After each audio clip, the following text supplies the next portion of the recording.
Assalamualaikum warahmatullahi wabarakatuh. Selamat pagi dan salam sejahtera untuk kita semua. Yang terhormat Ibu Endah Hendra Ningrum SPD SD selaku Kepala SD Negeri Karangsumber 01.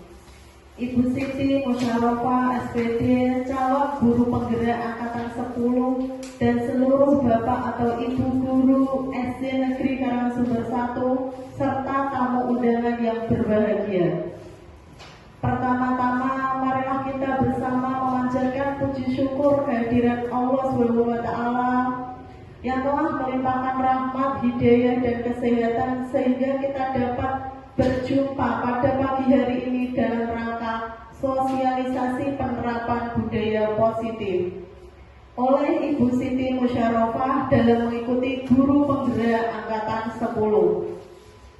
Yang kedua, sholawat serta salam senantiasa kita haturkan kepada Nabi besar Nabi Muhammad SAW yang akan kita nantikan syafaatnya nanti di hari akhir. Bapak Ibu yang berbahagia, pada kesempatan pagi hari ini izinkan saya untuk menyampaikan susunan acara berkaitan dengan sosialisasi budaya positif yang nanti akan disampaikan oleh Ibu Siti Musyarofah. Adapun susunan acara, yang pertama pembukaan, yang kedua menyanyikan lagu Indonesia Raya, yang ketiga sambutan dari Ibu Kepala Sekolah SDN Negeri Karangsumber 1. Ketiga, kegiatan diskusi. Keempat, penutup. Acara pertama yaitu pembukaan. Untuk mengawali kegiatan pada pagi hari ini, marilah kita buka bersama dengan bacaan basmalah bersama. Acara yang kedua yaitu menyanyikan lagu Indonesia Raya. Mohon Bapak Ibu guru dipersilakan berdiri.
Hadirin dipersilakan duduk kembali.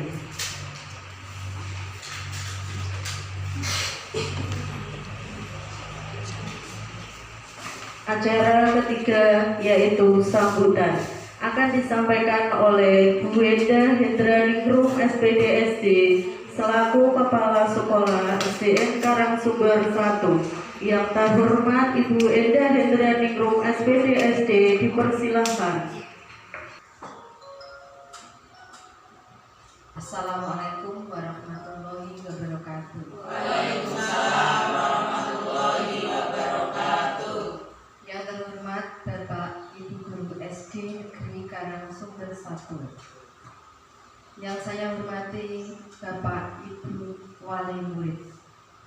serta tamu undangan semuanya. Puji syukur kehadirat Allah Subhanahu wa Ta'ala yang selalu melimpahkan rahmat, hidayah, serta inayahnya kepada kita semua, sehingga di siang hari ini kita bisa bertemu dalam acara sosialisasi penerapan budaya positif di SD Negeri Karangsumber 1 oleh Bu Siti Musyarofah selaku CGP Angkatan 10. Tak lupa sholawat serta salam kita haturkan kepada junjungan kita Nabi besar Muhammad Sallallahu Alaihi Wasallam yang selalu kita nantikan syafaatnya di hari akhir nanti. Bapak Ibu semuanya, saya mengucapkan terima kasih atas waktu yang diberikan kepada saya. Di sini saya akan menyampaikan sepatah kata. Yang pertama, terima kasih atas waktu yang diberikan kepada saya untuk berbicara di depan Bapak Ibu guru semua. Merupakan kebahagiaan dan kebanggaan bagi saya karena di SD Negeri Karangsumber 1 ini selama kurang lebih 2 tahun saya di SD ini sudah ada 4 guru penggerak yang tiga orang sudah menyandang predikat guru penggerak dan sudah mendapatkan sertifikat, yaitu Bu Sinta, Bu Yeni, kemudian Bu Endah. Disusul dengan angkatan 10 yang masih proses dalam guru penggerak, yaitu Bu Siti Musyarofah sebagai calon guru penggerak angkatan 10. Semoga dengan adanya guru penggerak ini dapat mendongkrak mutu pendidikan di SD Negeri Karangsumber 1 ini. Sesuai dengan filosofi Ki Hajar Dewantara ya, bahwa pendidikan itu menuntun segala kodrat yang ada pada anak untuk mencapai kebahagiaan yang setinggi-tingginya. Seperti itu ya Bu ya, yang diperoleh dari pendidikan guru penggerak, bahwa pendidikan itu menuntun segala kodrat anak untuk mencapai kebahagiaan yang setinggi-tingginya. Nah, salah satunya adalah menerapkan budaya positif. Dengan menerapkan budaya positif ini nanti tentunya akan tercipta suatu kebahagiaan baik sebagai individu maupun sebagai anggota masyarakat. Nanti untuk sosialisasi penerapan budaya positif akan disampaikan oleh beliau Ibu Siti Musyarofah. Karena ini sosialisasi penerapan budaya positif merupakan salah satu tugas wajib yang harus diunggah sebagai calon guru penggerak di bukti karya nanti di PMM. Nanti akan diunggah di sini. Jadi serangkaian acara ini nanti akan diunggah di PMM, kemudian dikirim di LMS. Saya kira hanya itu saja yang dapat saya sampaikan. Kurang lebihnya mohon maaf apabila ada tutur kata saya yang tidak berkenan di hati Bapak Ibu semuanya. Demikian dari saya. Wabillahi taufik wal hidayah. Wassalamualaikum warahmatullahi wabarakatuh. Waalaikumsalam warahmatullahi wabarakatuh.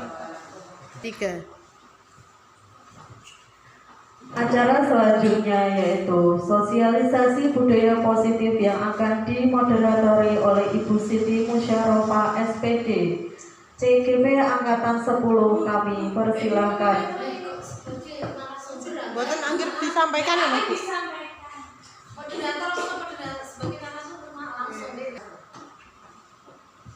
Acara selanjutnya yaitu sosialisasi penerapan budaya positif yang akan disampaikan oleh Ibu Siti Musyarofah SPD CGP Angkatan 10. Kepada beliau Bu Siti Musyarofah saya persilahkan.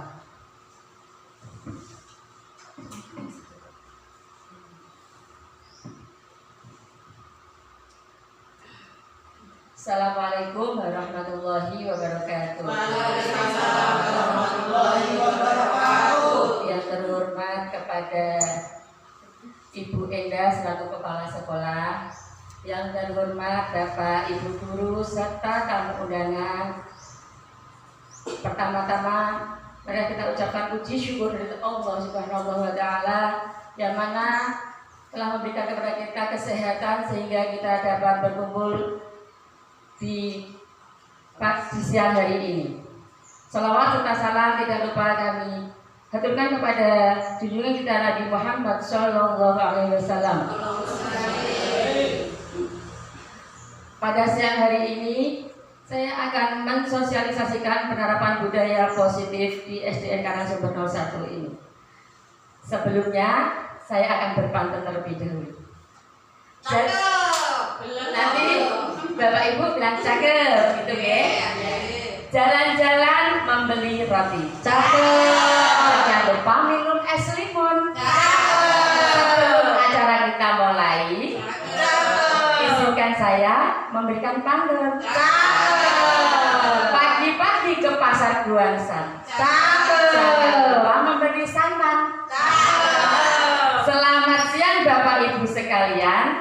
Mari kita berbagi pengalaman.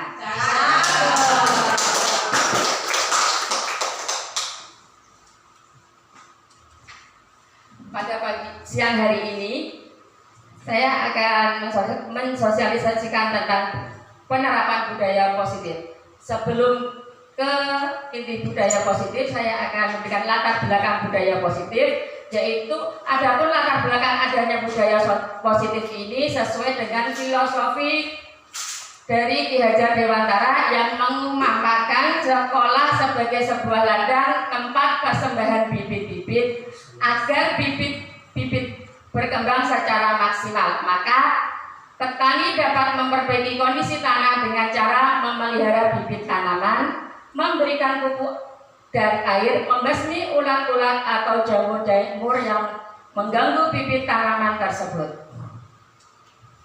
Jadi, sekolah itu kita ibaratkan sebagai ladang.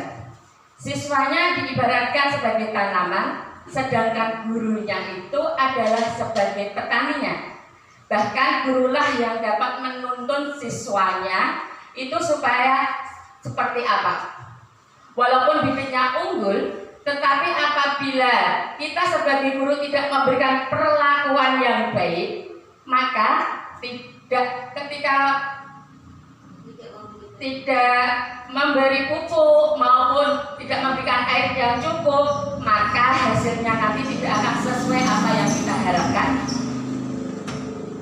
Dan bibitnya walaupun bibitnya unggul,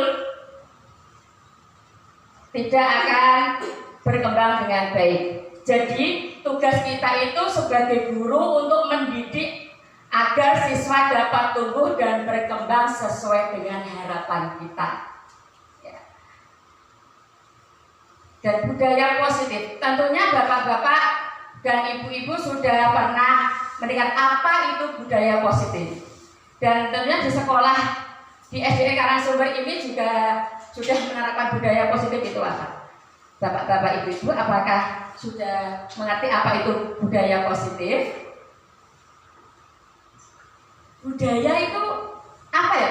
Budaya positif itu menurut bapak dan ibu guru itu seperti apa?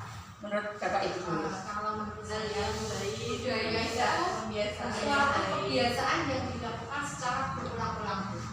Jadi budaya positif artinya baik, Bu. Baik ya. Kebiasaan yang baik menurut saya seperti itu. Ya, betul sekali Bu Indah. Budaya positif itu pembiasaan yang dilakukan dengan baik, ya betul sekali. Terima kasih ya Bu Indah ya atas pengertiannya. Ya, budaya positif itu adalah pembiasaan hal yang baik, mencakup sikap atau perilaku maupun tutur kata oleh seluruh warga di sekolah. Nah, pastinya di sekolah SDN Karangsumber ini sudah melakukan budaya positif. Contohnya seperti apa hal-hal yang baik dilakukan, kebiasaan-kebiasaan di sekolah ini seperti apa contohnya Bapak Ibu? Coba Bu Sinta. Bersalaman dengan Bapak Ibu guru setelah upacara. Ya. Biasakan anak-anak antri ketika masuk kelas. Ya, betul sekali. Menurut, ayo Bu Sri. Berdoa sebelum pelajaran. Ayo berdoa sebelum pelajaran. Ya, betul sekali. Terima kasih Bu Sinta dan Bu Sri Surati ya atas jawabannya ya. Pembiasaan yang baik di sekolah itu tadi seperti Bu Sinta, bersalaman dengan Bapak Ibu guru, terus berdoa bersama sebelum pembelajaran dimulai ya, dan sesudah pembelajaran dimulai. Nah, itu betul sekali contoh-contohnya. Upaya dalam membangun budaya positif di sekolah yang berpihak pada murid itu diawali dengan membentuk lingkungan kelas yang mendukung terciptanya budaya positif, yaitu dengan menyusun kesepakatan kelas. Ya.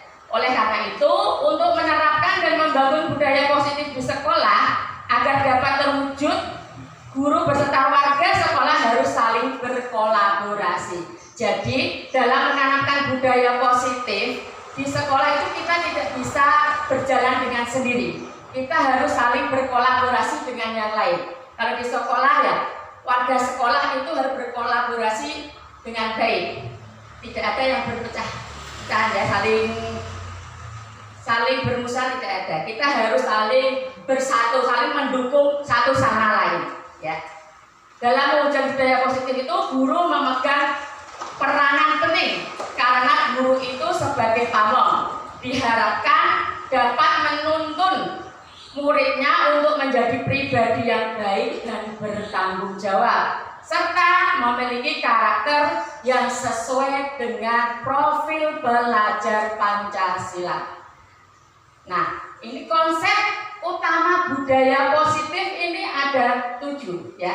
Di antaranya itu ada perubahan paradigma belajar, ada konsep disiplin positif, 3 kebutuhan dasar, 4 motivasi perilaku manusia, 5 posisi kontrol. Betul Bapak Ibu? Betul. Bacanya betul? Jangan salah ya. 5 posisi kontrol. Jangan sampai selewah ya. Nah, yang 6 yaitu keyakinan kelas, dan selanjutnya itu segitiga restitusi. Nah, sekarang yang pertama yaitu perubahan paradigma belajar. Dalam membangun budaya yang positif, sekolah itu perlu menyediakan lingkungan yang aman dan nyaman agar murid-muridnya itu mampu berpikir, bertindak, dan mencipta dengan merdeka, mandiri, dan bertanggung jawab. Saya yakin di SDN Karangsumber ini lingkungannya sudah aman ya. Aman Bu. Ya, nyaman. Muridnya juga belajar dengan senang ya. Terima kasih. Salah satu strategi yang perlu ditinjau ulang adalah bentuk disiplin dan dijalankan selama ini di sekolah-sekolah kita. Ya. Yang kedua yaitu konsep disiplin positif. Konsep disiplin positif tersebut adalah merupakan unsur utama dalam terwujudnya budaya positif yang kita cita-citakan di sekolah.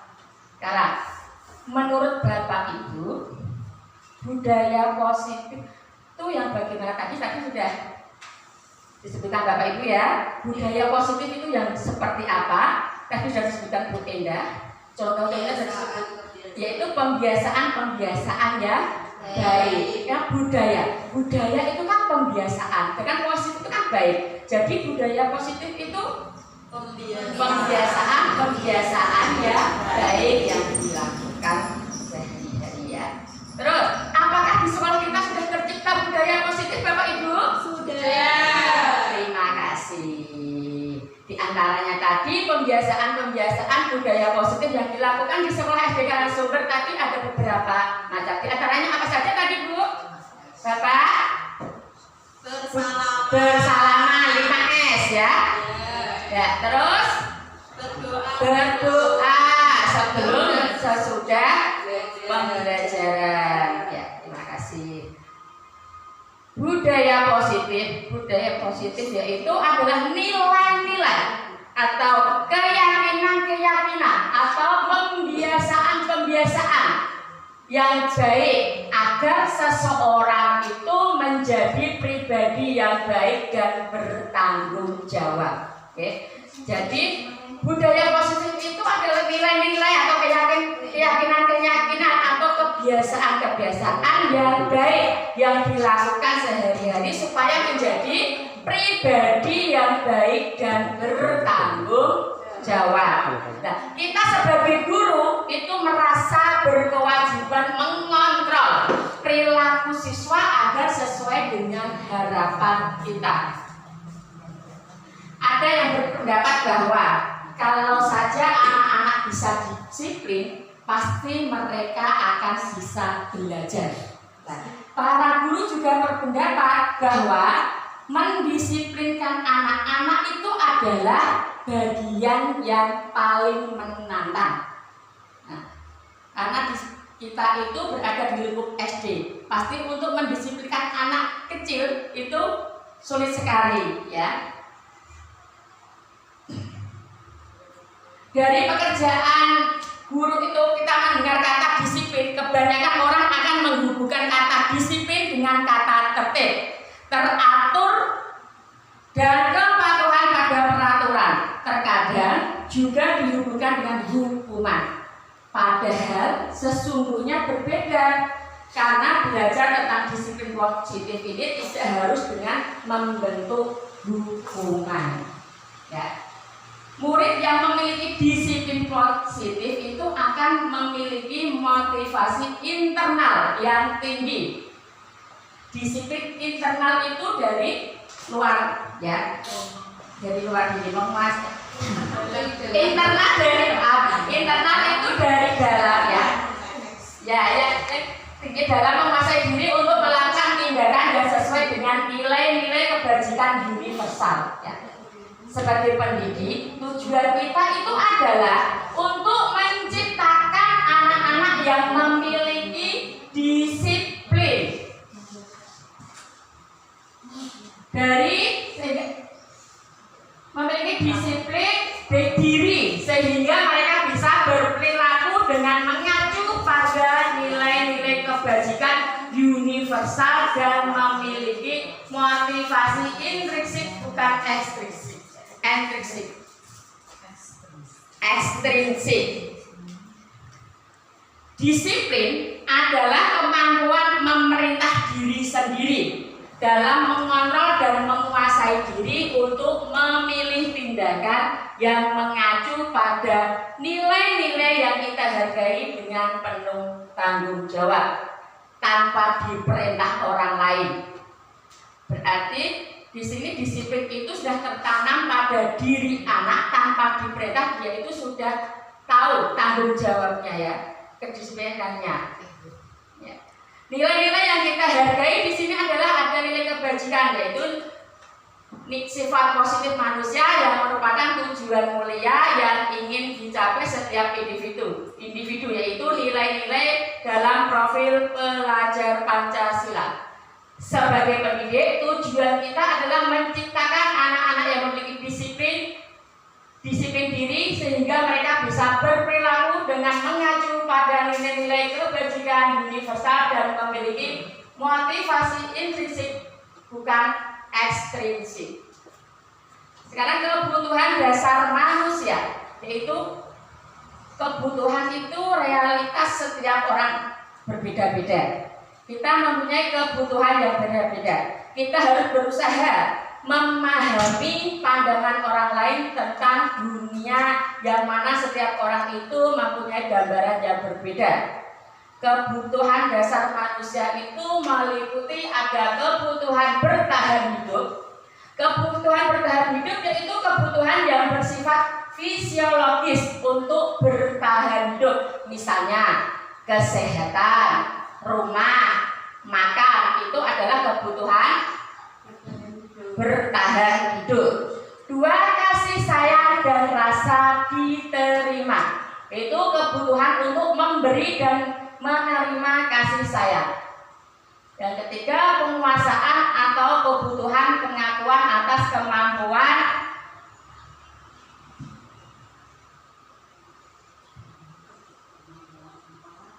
Empat, kebebasan atau kebutuhan akan pilihan.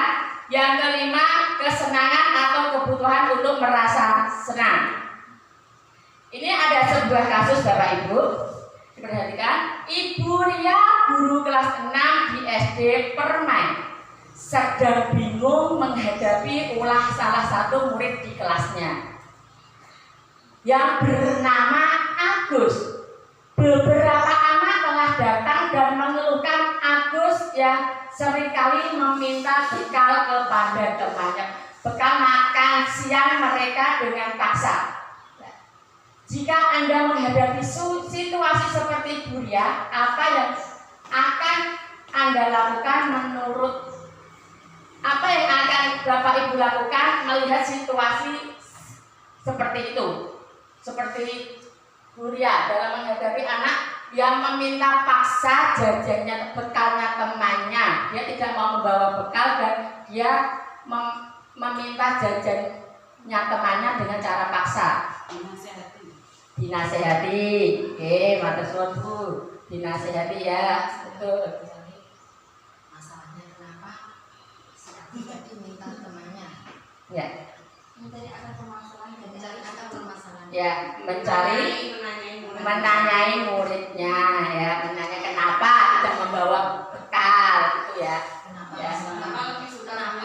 Kenapa meminta makanan kepada temannya gitu ya. Ya. Terus kira-kira alasan Agus tadi melakukan hal itu apa?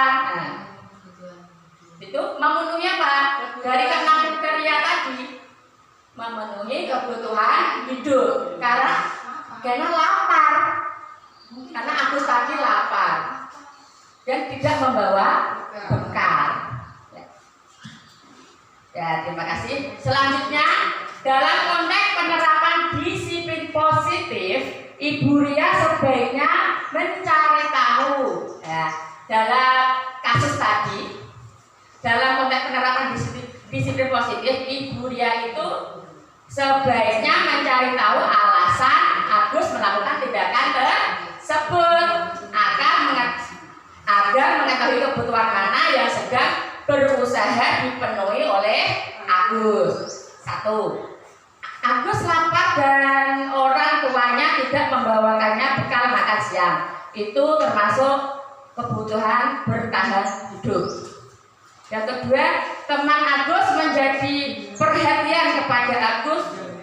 Itu termasuk kasih sayang dan rasa diterima. Yang ketiga, dia merasa hebat karena temannya jadi takut dan menuruti keinginannya.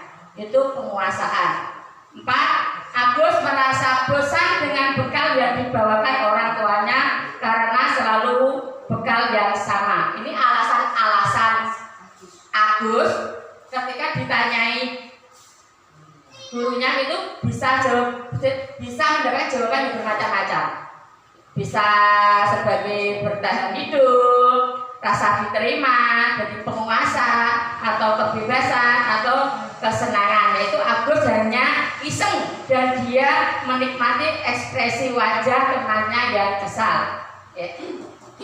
Jadi anak itu apabila melakukan kesalahan itu tidak semua alasannya sama. Dia mempunyai alasan yang berbeda-beda. Maka dari itu kita sebagai guru patut mencari apa alasannya anak tersebut melakukan hal yang tidak benar, tidak langsung menghukum mereka. Sekarang motivasi perilaku manusia. Ada 3 macam motivasi perilaku manusia, yaitu untuk menghindari ketidaknyamanan atau hukuman. Dia itu melakukan baik itu karena apa? Nah, itu ada motivasi pendukungnya, ada bermacam-macam. Ada karena dia itu supaya tidak mendapat hukuman. Yang kedua, karena dia ingin mendapat imbalan atau penghargaan. Nanti kalau saya melakukan ini, nanti saya akan mendapat hadiah apa? Begitu. Yang ketiga, untuk menjadi orang yang mereka inginkan dan menghargai diri sendiri dengan nilai-nilai yang mereka percaya. Karena hukuman dan sanksi atau konsekuensi.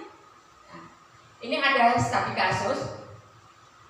Iva kurang menguasai pelajaran matematika, sehingga pada saat pelajaran tersebut berlangsung, dia lebih banyak berdiam diri atau menggambar di buku pelajarannya. Pada saat guru matematikanya, Pak Seno, menanyakan pertanyaan Iva menjadi gugup dan tak sengaja menjatuhkan tasnya dari kursi serta tiba-tiba menjadi gagap pada saat berupaya menjawab. Iva ini kaget, dia tadi ngelamun, terus tiba-tiba ditanyai Pak Seno untuk menjawab pertanyaan matematika. Seluruh kelas pun tertawa melihat perilaku Iva yang bicara tergagap dan terkejut tersebut. Pak Seno pada saat itu membiarkan teman-temannya Iva yang tergagap dan malu luar biasa, dan malahan minta Iva untuk maju ke depan dan berdiri di depan kelas sambil menunjuk hidungnya karena tidak bisa menjawab pertanyaan Pak Seno. Kelas makin gaduh dan anak-anak pun tertawa melihat Iva di depan kelas memegang ujung hidungnya. Nah, dari studi kasus tadi, apakah Bapak Ibu guru setuju dengan tindakan Pak Seno tadi? Tidak. Alasannya kenapa Bapak Ibu tidak setuju dengan apa yang dilakukan Pak Seno? Karena, ya, terima kasih Bu Sila atas jawabannya. Karena langsung memberi hukuman Iva tanpa Pak Seno itu mencari alasannya kenapa dulu, ya. Terus, ya malu. Jadi Iva jadi malu karena dihukum di depan untuk berdiri sendiri dan memegang hidungnya. Ya. Sekarang menurut Bapak Ibu, tindakan Seno terhadap Iva adalah sebuah hukuman atau konsekuensi? Hukuman, ya. Itu tadi karena membuat malu. Ya, terima kasih. Terus di sini ada perbedaan antara hukuman dan konsekuensi. Hukuman itu sesuatu yang menyakitkan, harus terjadi. Tapi kalau konsekuensi itu sesuatu itu harus terjadi. Terus kalau hukuman membuat anak sakit fisik maupun hatinya untuk jangka waktu yang lama. Tetapi kalau konsekuensi itu membuat anak merasa tidak nyaman dalam jangka waktu pendek. Anak membenci kedisiplinan, kalau konsekuensi anak menghargai kedisiplinan. Hukuman itu karena terpaksa, kalau konsekuensi stimulus tanggapan. Hukuman mendorong anak menjadi sakit diri sendiri, sedangkan konsekuensi itu mendorong anak agar mudah menyesuaikan diri.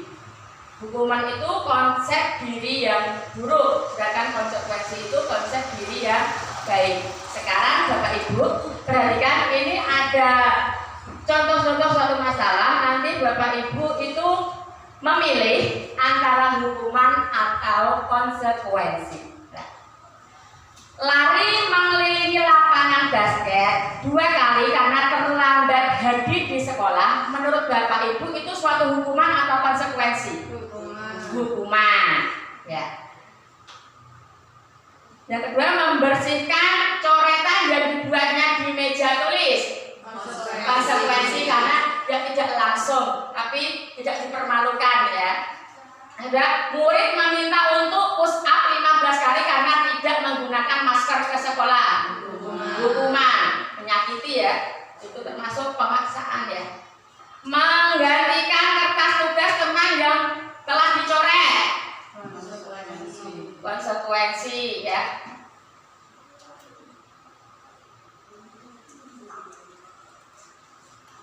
Berjemur di lapangan basket pukul 12 siang.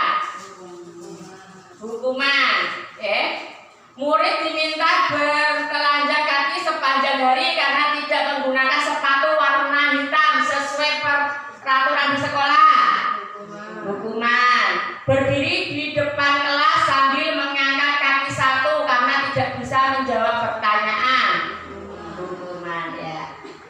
Bapak Ibu sudah paham mana yang hubungan dan mana yang konsekuensi. Ya, terima kasih.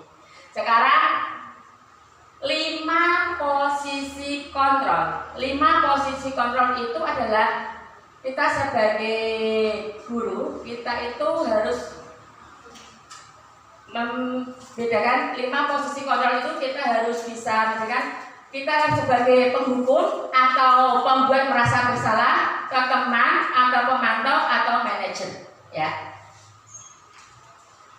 Penghukum itu guru sering melakukan kekerasan fisik atau verbal, misalnya awas kalau kamu tidak menurut, patuhi aturan saya, seperti itu termasuk hukuman. Terus pembuatan rasa bersalah, pada posisi ini guru sering bersuara lembut. Siswa merasa tidak nyaman dan rendah diri, misalnya coba pikirkan ini nak, kamu sudah benar apa belum melakukan hal ini, seperti itu. Jadi anak itu mempunyai rasa bersalah. Terus sebagai teman, guru tidak akan menyakiti siswa, ya. Sebagai pemantau, guru sebagai pengawas atau pemantau, guru berpedoman pada peraturan atau konsekuensi yang ada di sekolah. Sebagai manajer, guru memotivasi siswa untuk bertanggung jawab segala perilakunya serta mendukung siswa untuk menemukan solusi permasalahan siswa. Ya. Ini 5 posisi kontrol. Ya. Nah, sekarang kayaknya Bapak Ibu, ada dulu ya. Dari tadi tak tunggu dulu SPG-nya.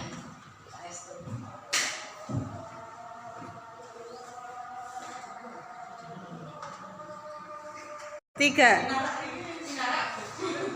Marilah Bapak Ibu, karena Bapak Ibu sudah kelihatan lelah ya. Udah kelihatan ngantuk, karena udah siang ya. Ayo kita SPG dulu Bu, supaya kita lebih lemas badannya.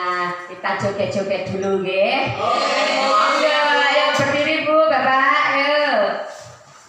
Monggo kita SPG dulu dengan lagu Panjang Pendek. Monggo.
Bagaimana perasaan Bapak Ibu setelah SPG? Alhamdulillah segar.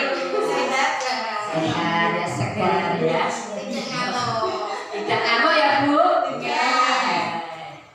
Terima kasih. Sudah sudah berjoget-joget panjang-panjang, pendek-pendek. Saya suka panjang dan pendek. Ya. Terima kasih. Kita lanjutkan lagi ya. Sudah bergoyang-goyang. Monggo yang akan makan atau minum dulu. Ya, lanjutkan dulu. Tenaganya sudah fresh karena badannya sudah digoyang-goyang dengan panjang dan pendek. Kita lanjutkan lagi ke materi ya tentang penerapan budaya positif. Ya, terima kasih. Untuk selanjutnya yaitu tentang keyakinan atau peraturan. Keyakinan atau peraturan kelas. Nah, menurut KBBI peraturan itu adalah tatanan, sedangkan keyakinan itu adalah kepercayaan dan sebagainya yang sungguh-sungguh atau kepastian atau ketentuan. Nah, definisi atau arti dari keduanya yaitu memiliki perbedaan dari penentu atau pembuatannya. Bila peraturan, yaitu maka hal tersebut berasal dari luar diri individu. Misal peraturan pemerintah, maka yang menentukan adalah pemerintah. Demikian juga peraturan sekolah, maka yang menentukan adalah sekolah. Sedangkan keyakinan yaitu mengacu dari dalam diri individu tersebut. Kepercayaan apa yang sungguh-sungguh dipegang, nilai-nilai apa yang diyakininya. Jadi keyakinan itu tumbuh dari dalam diri masing-masing orang. Ya. Sekarang keyakinan kelas, itu keyakinan kelas itu merupakan nilai-nilai kebajikan yang disepakati bersama dan dapat memotivasi seseorang dari dalam atau motivasi intrinsik. Seseorang akan lebih tergerak dan bersemangat untuk menjalankan keyakinannya daripada mengikuti peraturan. Karena apabila keyakinan kelas itu dibuat dari kesepakatan kelas, ya, tidak yang membuat tidak gurunya, tidak kepala sekolahnya, tapi dibuat bersama-sama dengan persetujuan pesertanya, peserta didiknya. Ya. Contohnya seperti keyakinan kelas, maka anak-anak itu dimintai peraturan-peraturan apa yang bisa dilakukan anak-anak, dibuat macam peraturan begitu.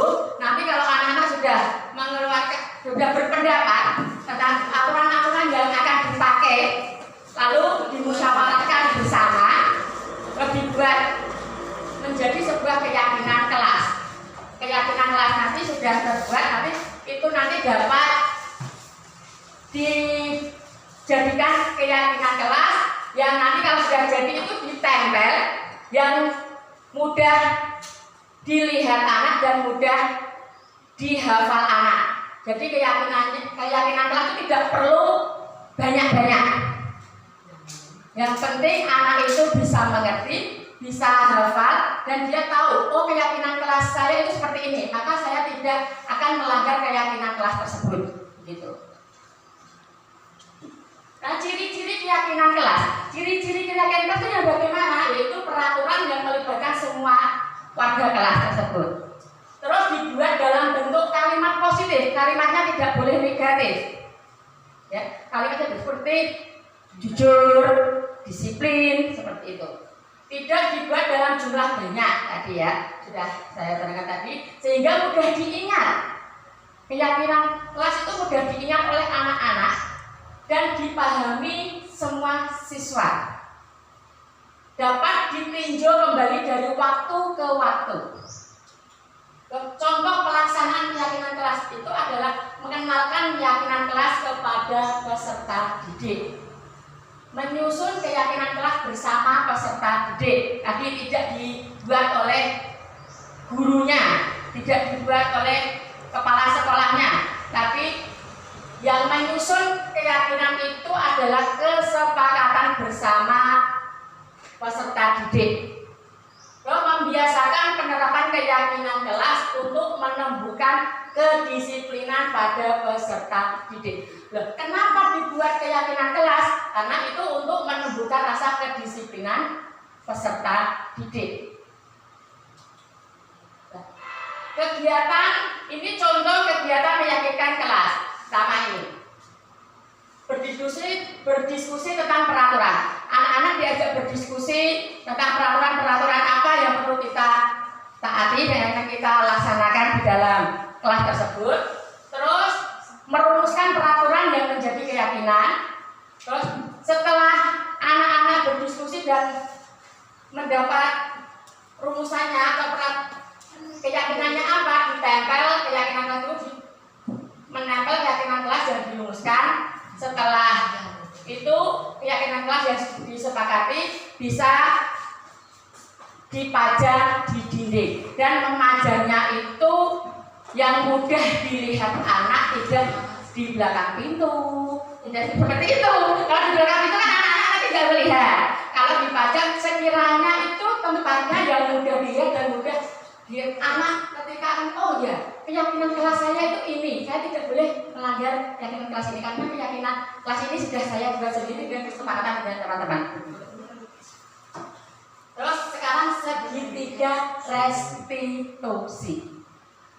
Segitiga restitusi itu seperti apa? Yaitu proses menciptakan kondisi menuntun bagi murid untuk memperbaiki kesalahan yang mereka lakukan. Dengan penerapan segitiga restitusi diharapkan dapat meningkatkan motivasi murid untuk lebih baik sepanjang hidupnya. Nah, ini segitiga restitusi ada menstabilkan identitas, memvalidasi tindakan yang salah, menanyakan keyakinan. Menstabilkan identitasnya bagaimana? Setiap itu seperti setiap orang itu pasti pernah melakukan kesalahan begitu. Kita itu bisa menanyakan ke anak yang melanggar keyakinan itu lagi, seperti contoh-contoh untuk menanyakan itu, kamu bukan satu-satunya yang pernah melakukan ini, supaya anak itu tidak takut ketika anak melakukan kesalahan, tidak langsung dihukum, tapi dengan menggunakan segitiga restitusi yaitu dengan menstabilkan identitasnya dulu. Ya. Terus memvalidasi tindakan yang salah. Bisa diberikan pertanyaan, kamu tentu punya alasan mengapa kamu kok melakukan hal ini, seperti itu.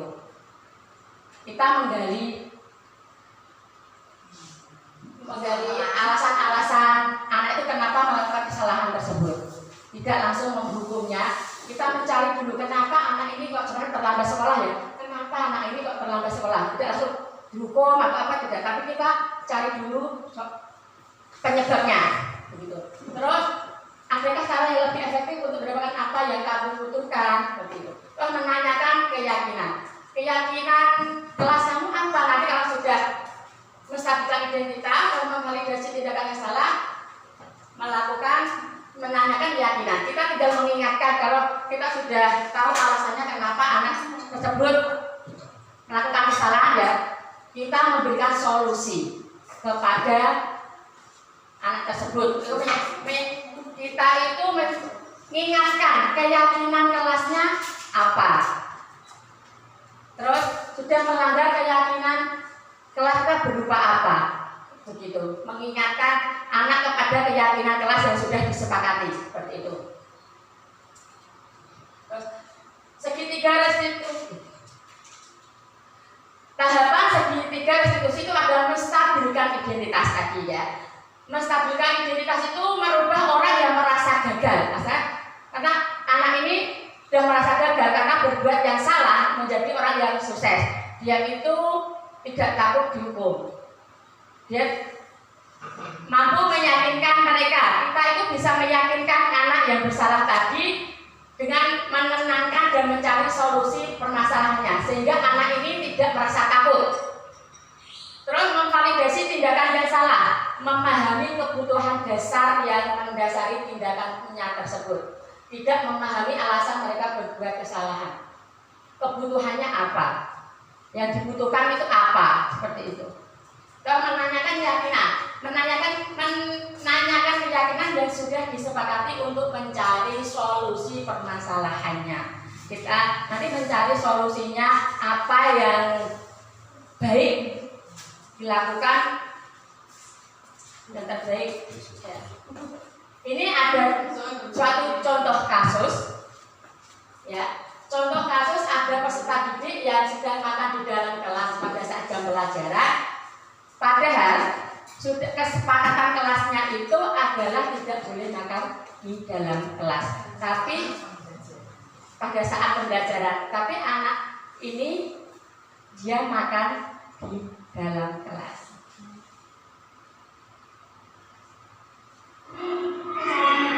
Waalaikumsalam, silakan duduk.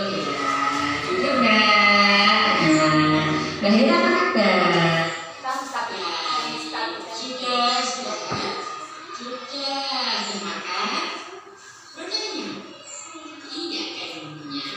Mbak Hira tahu tidak kembali sini ke sini? Tidak tahu ya. Takut. Ketika mendengarkan kelas, daerah sudah makan jajan sembunyi-sembunyi. Iya. Kenapa ya? Kalau guru boleh tahu kenapa Kak Daerah kok makan jajan di kelas? Karena belum sarapan ya. Ya, makan itu juga termasuk kebutuhan manusia ya. Kalau guru lapar juga makan. Tapi kalau kita makan itu harus tahu tempatnya, tahu waktunya. Nah, apa yang dilakukan daerah tadi makan di kelas itu merupakan sesuai dengan kesepakatan kelas kita? Tidak. Tidak. Daerah masih ingat kesepakatan kelas yang dibuat? Disiplin. Kita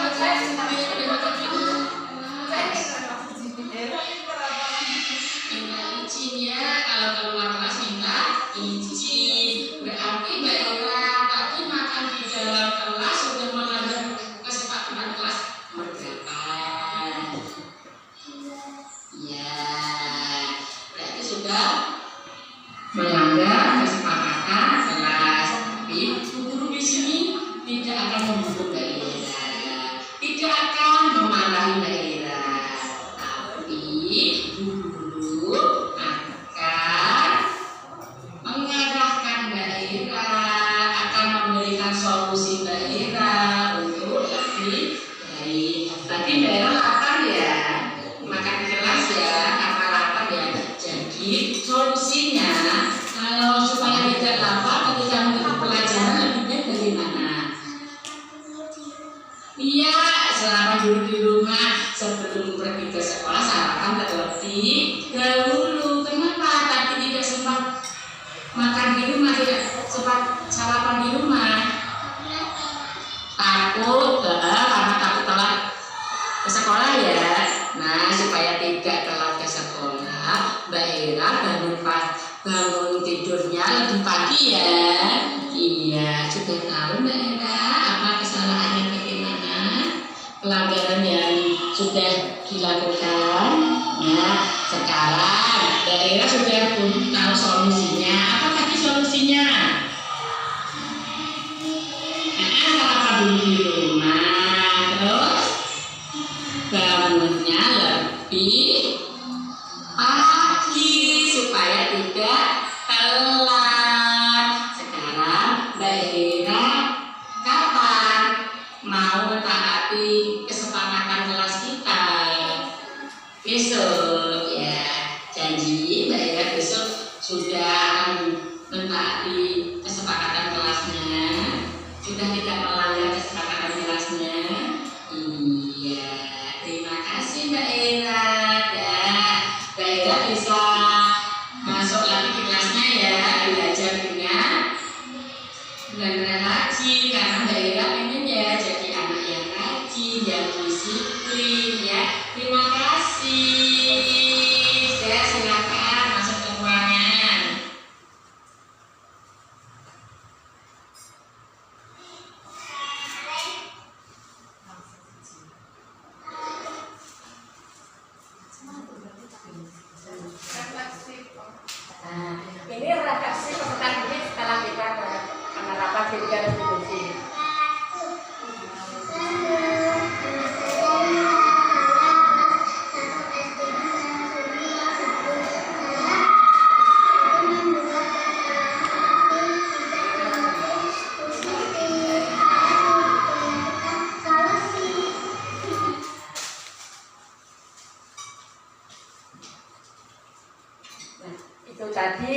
contoh dari segitiga restitusi. Ketika anak melanggar kesepakatan kelas, gurunya tidak langsung menghukum, tapi kita memberi tindakan segitiga restitusi. Ya.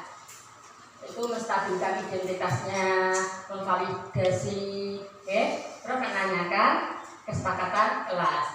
Menstabilkan identitasnya gimana? Langkah pertama yang dilakukan dalam segitiga restitusi yaitu menstabilkan identitas. Pada bagian dasar ketiga ini adalah menstabilkan identitasnya dalam tahap ini kita bisa menanyakan kepada anak.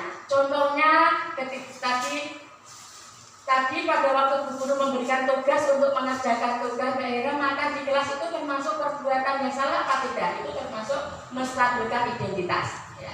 Terus makan itu termasuk kebutuhan manusia ya. Guru kalau lapar juga makan, tapi kalau makan itu harus tahu waktu dan tempatnya. Kita sambil mengingatkan, ya, menstabilkan identitas. Tahap yang kedua yaitu validasi tindakan yang salah. Perbuatan yang salah pada peserta didik itu seringkali dilakukan untuk memenuhi beberapa kebutuhan pada manusia. Disinilah guru harus mampu memahami maksud perbuatan peserta didik tersebut. Seperti contoh tadi dalam video tadi, Bu Siti bilang kepada Mbak Era, yaitu kalau boleh tahu kenapa Mbak Era diam-diam makan jajan di kelas pada waktu jam pelajaran. Kita itu memvalidasi tindakan. Kenapa anak tersebut kok melanggar kesepakatan kelasnya? Terus menjawab karena lapar. Nah, karena lapar, belum sarapan. Seperti itu. Terus tahapan segitiga restitusinya yaitu menanyakan keyakinan. Seperti tadi, masih ingat keyakinan kelas kita, ditanyakan keyakinannya karena anak-anak sudah memahami keyakinan kelasnya itu apa, kesempatan kerja disebut itu apa saja. Kita tinggal mengingatkan kepada anak yang sedang melanggar peraturan tersebut.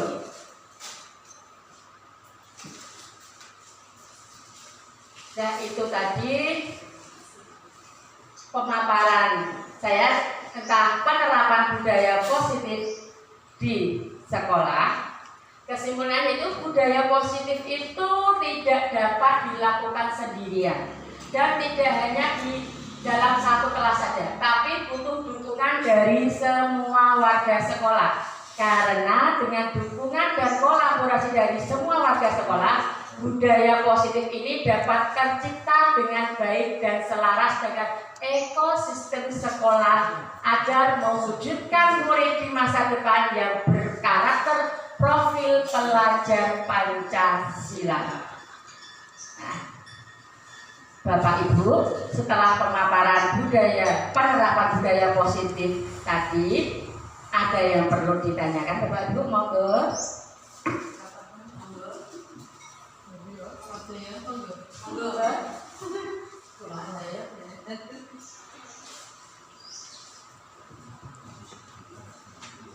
Assalamualaikum warahmatullahi wabarakatuh. Waalaikumsalam warahmatullahi wabarakatuh. Di sini saya tidak akan bertanya Bu, Ya. tapi sedikit memberikan komentar, memberikan semangat kepada Bu Siti.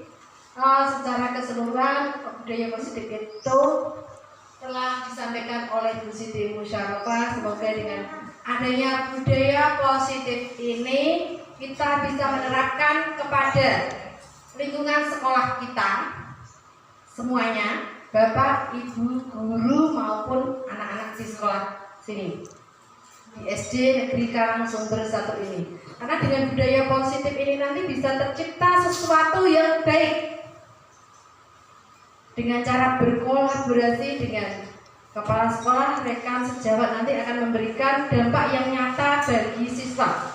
Kalau hanya satu saja yang bergerak, tidak akan mungkin tercapai. Jadi kita semua harus mendukung budaya positif. Karena budaya positif ini sudah disampaikan berulang-ulang kali dan alhamdulillah sudah terlaksana dengan baik. Jadi untuk hari ini, untuk tugas aksi nyata dari Bu Siti yaitu modul 1.4, luar biasa. Semoga nanti kedepannya SD kita lebih meningkat kualitas pembelajaran mutu pendidikan di SD Negeri Karangsumber 1 ini. Terima kasih Bu Siti. Terima kasih Ibu. Sekian dari saya. Wassalamualaikum warahmatullahi wabarakatuh. Waalaikumsalam warahmatullahi wabarakatuh. Monggo Pak Daya. Assalamualaikum warahmatullahi wabarakatuh. Ibu Kepala Sekolah, Bapak Ibu Guru yang saya hormati, terima kasih pada kesempatan siang hari. Perkenankan saya untuk menyampaikan sedikit ganjilan pada hati saya. Yang pertama, saya ucapkan terima kasih kepada Bu Siti Musarofa yang telah memaparkan penerapan budaya positif pada kesempatan siang hari ini. Setelah tadi dari awal sampai akhir disampaikan, dijelaskan bahwa dari contoh-contoh yang begitu cetok, saya terima kasih. Namun dalam hati kami masih ada sedikit ganjalan yang perlu saya utarakan pada kesempatan sendiri ini. Barangkali dalam hal ini nanti juga tidak hanya pada Bu Siti yang menjawab, mungkin dari Bapak Komite, dari Bapak Ibu Guru yang lain bisa berkomentar tentang ini. Dengan penjelasan Bu Siti tadi, dengan adanya hukuman dan konstitusi mau nggih. Antara hukuman dan konsekuensi tadi, kemudian ada peraturan, ada keyakinan. Tadi kan saya agak masih bertanya-tanya, Bu.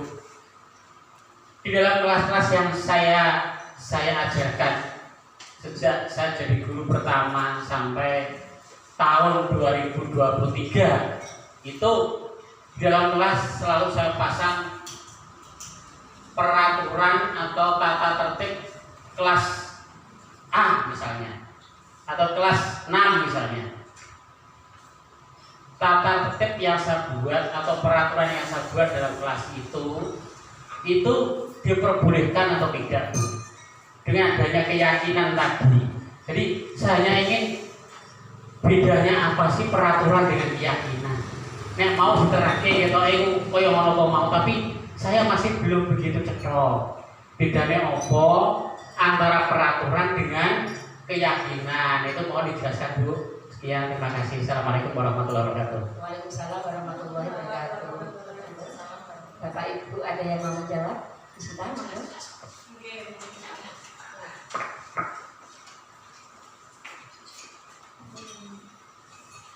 Assalamualaikum warahmatullahi wabarakatuh. Waalaikumsalam warahmatullahi wabarakatuh. Saya akan membantu untuk Pak Wardoyo ya, supaya lebih jelas mengenai tadi ya Pak ya. Apakah tata tertib yang Pak Wardoyo pasang di kelas itu boleh apa tidak, seperti itu. Nah, sebenarnya boleh Pak, cuma di sini kita kan terus belajar mengupdate ilmu lah. Sekarang itu yang lebih baik itu adalah bukan tata tertib tapi keyakinan kelas gitu Pak. Karena kalau tata tertib itu terkesan Pak Wardoyo itu yang membuat sendiri. Jadi anak-anak ini itu dipaksa untuk menaati peraturan yang Pak Wardoyo buat gitu Pak. Nah sekarang itu karena kita sudah belajar di guru penggerak itu, kita diarahkan untuk membuatnya itu keyakinan kelas. Jadi anak-anak itu kita ajak untuk berdiskusi lah, membuat peraturan bersama yang disepakati oleh kelas tersebut. Karena kalau mereka membuat sendiri, mereka itu akan lebih ingat dan akan diyakini oleh semua kelas. Nah, itulah yang kita sebut sebagai keyakinan kelas, seperti itu Pak. Terima kasih Bu. Ya, terima kasih Bu Sinta. Jawabannya bagaimana Pak Wardoyo? Sudah jelas pemaparannya Bu Sinta. Terima kasih kepada Bu Sinta. Dengan penjelasan dari Bu Siti dan Bu Sinta ini, saya sebagai guru yang sudah hampir pensiun sangat begitu jelas dan cepat sekali. Terima kasih kepada Bapak Ibu yang dalam hal ini telah menekuni di bidang guru penggeraknya. Memang kalau saya rasa saya pikir-pikir memang peraturan ini agak memaksa pada anak didik kami, tapi kalau keyakinan karena ada kesepakatan antara saya sebagai guru dan anak didik sebagai murid, bahkan kita libatkan pada orang tua juga, maka keyakinan ini akan betul-betul bisa dilaksanakan oleh peserta didik. Terima kasih ibu-ibu yang dalam hal ini telah mengikuti guru penggerak yang ada peningkatan selangkah dua langkah lebih maju. Terima kasih. Terima kasih dari pemaparannya saudara sudah jelas Pak Wadaya. Terima kasih. Saya akhiri pemaparan di dalam pemaparan budaya positif pada siang hari ini. Saya terima kasih sekali kepada bapak-bapak, ibu-ibu dan tamu undangan yang telah berkenan hadir memenuhi undangan saya. Saya ucapkan terima kasih. Saya tidak bisa membalas dengan apa-apa. Saya hanya mengucapkan terima kasih berkat dukungan panjenengan sedanten nggih. Untuk acara selanjutnya yaitu penutup. Mari acara sosialisasi budaya positif kita tutup dengan bacaan hamdalah bersama. Alhamdulillahirabbil alamin. Wassalamualaikum warahmatullahi wabarakatuh. Waalaikumsalam